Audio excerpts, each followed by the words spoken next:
Bonjour, cette vidéo est la première d'une série sur un cours sur la conception de guidage en rotation ou de guidage en translation. Tout d'abord, nous pouvons voir que dans la plupart des systèmes mécaniques, comme par exemple dans ce perforateur, nous allons rencontrer donc ces deux mouvements particuliers, la rotation et la translation, dans bon nombre de contacts.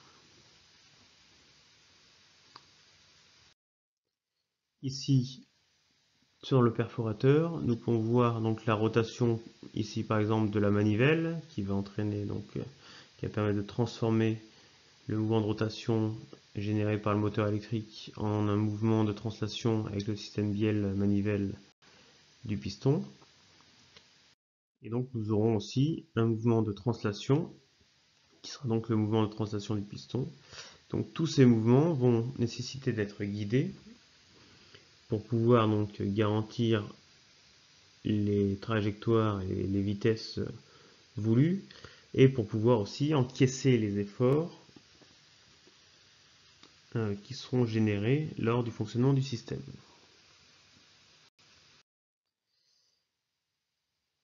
Dans nos modèles mécaniques, nous allons représenter de façon normalisée ces guidages et nous utiliserons donc naturellement une liaison pivot pour une rotation autour d'un axe et une liaison glissière pour une translation autour d'un axe.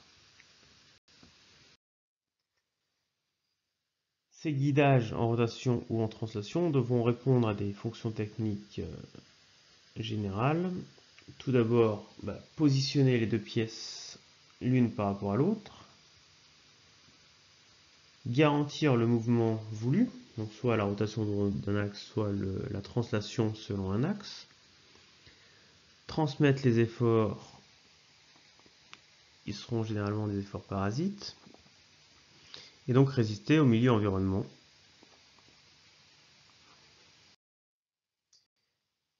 Pour le positionnement des pièces entre elles, il faudra supprimer dans les deux cas 5 degrés de liberté, qui sont donc garantis par la mise en position, et ensuite garantir que cette mise en position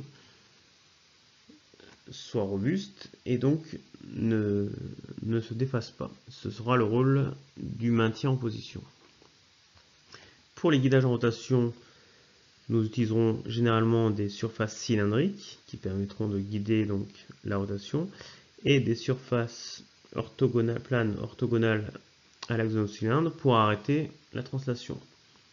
Dans le cas des guidages en translation, nous aurons deux cas de figure. Soit nous utiliserons encore une fois des surfaces cylindriques, ou bien alors des volumes plutôt prismatiques.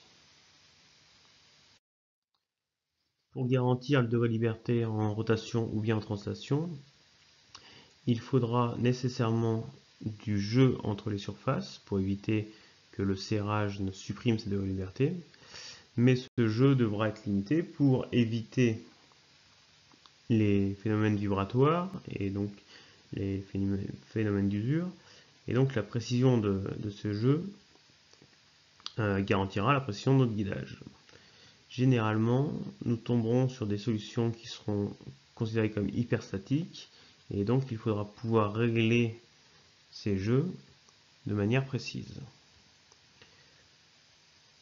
Pour un guidage en rotation, il faudra nécessairement un jeu radial, donc entre les deux cylindres de la roue et de l'alésage, mais aussi un jeu axial pour éviter que le maintien en position et l'arrêt en translation ne suppriment aussi la rotation. Ensuite, il faudra transmettre des efforts ou des moments suivant ces actions mécaniques à transmettre. Il faudra donc dimensionner les surfaces pour éviter d'avoir des pressions de contact trop importantes. Donc, dans le dimensionnement de ces surfaces, il y aura donc les grandeurs géométriques à déterminer, mais aussi les matériaux à choisir.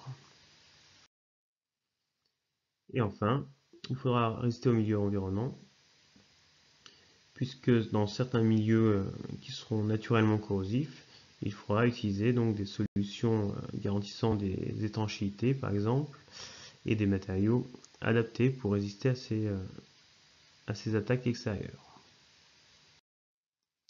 Voilà, c'est tout pour cette présentation de cette série de vidéos.